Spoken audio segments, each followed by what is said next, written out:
नई दिल्ली। कांग्रेस ने मंगलवार को लोकसभा चुनाव के लिए घोषणा पत्र जारी किया। इसे जन आवाज नाम दिया गया है। पार्टी अध्यक्ष राहुल गांधी ने कहा कि मैनिफेस्टो में 5 प्रमुख वादे किए गए हैं। किसानों के लिए अलग बजट लाया जाएगा, साथ ही कृषि कर्ज के डिफॉल्टरों पर फौजदारी मामला दर्ज नहीं होगा। राहुल ने गरीबी पर वार करते हुए 72,000 का नारा भी दिया। घोषणा पत्र के मुताबिक कांग्रेस देशद्रोही को परिभाषित करने वाली धारा 124A को खत्म किया जाएगा। राहुल गांधी ने कहा, हम अपना मैनिफेस्टो रिलीज कर रहे हैं। यह कांग्रेस के लिए बड़ा कदम है। पिछले साल जब हमने यह शुरू किया था, तब मैंने चिदम्बरम जी को 2 चीज़ें कही थी। मैंने उन्हें कहा था कि यह बंद कमरों में बनने वाली चीज़ें नहीं है, यह बिल्कुल सच्चा होना चाहिए। हम पिछले काफ़ी समय से झूठ सुन रहे हैं, वो भी अपने प्रधानमंत्री से। जब हम मैनिफेस्टो के बारे में बात करते हैं या न्याय के बारे में बोलते हैं तो जनता से एक रिस्पांस मिलता है। कांग्रेस अध्यक्ष ने बताया, हमारा निशाना पंजा है और घोषणा पत्र में हम 5 बड़े वादे कर रहे हैं।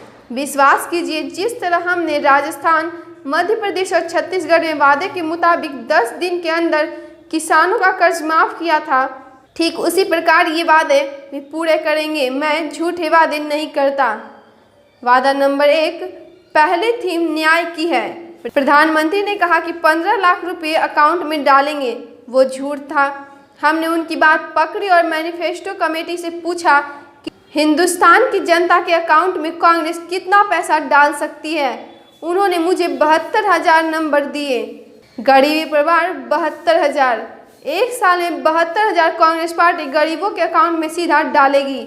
एक साल में 72,000 और 5 साल में 3,60,000। मोदी जी ने नोटबंदी और GST से जो अर्थव्यवस्था जाम की है, उसे हम वापस पटरी पर लाएंगे। वादा नंबर 2, रोजगार।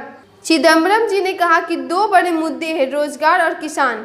22 लाख सरकारी नौकरियां खाली पड़ी है, उन्हें कांग्रेस पार्टी मार्च 2020 तक भर देगी।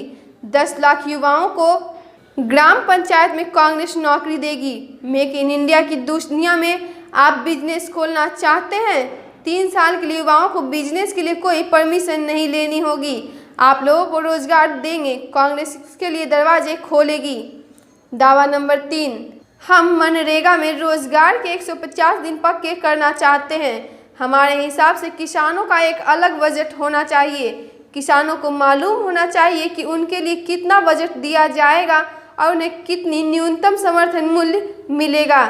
नीरव मोदी और विजय माल्या जैसे लोगों का पैसा लेकर भाग जाते हैं। किसान अगर बैंकों का पैसा नहीं दे पाते तो उन्हें जेल में डाल दिया जाता है। हमने फैसला किया है कि अगर किसान पैसा न लौटा पाए तो वो क्रिमिनल ऑफेंस नहीं, सिविल ऑफेंस होगा।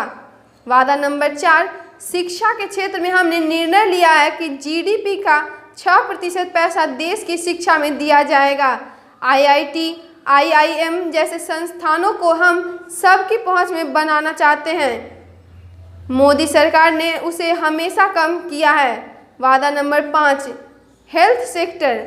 हेल्थ सेक्टर में मोदी सरकार एक योजना लाई है, इंश्योरेंस का पैसा प्राइवेट अस्पतालों की जेब में डाले जाए। हम सरकारी व्यवस्थाओं को मजबूत करने का काम करेंगे। हम तय करेंगे कि गरीबों को अच्छी से अच्छी सुविधाएं मिले। कांग्रेस ने अपने घोषणा पत्र के 3वें बिंदु में कानून नियमों से जुड़े वादे में देशद्रोह से जुड़ी धारा का भी जिक्र किया। घोषणा पत्र कहता है, भारतीय दंड संहिता की धारा 124A, जो कि देशद्रोह के अपराध को परिभाषित करती है, जिसका दुरुपयोग हुआ और बाद में नए कानून बन जाने उसकी महत्ता भी समाप्त हो गई है, उसे खत्म किया जाएगा।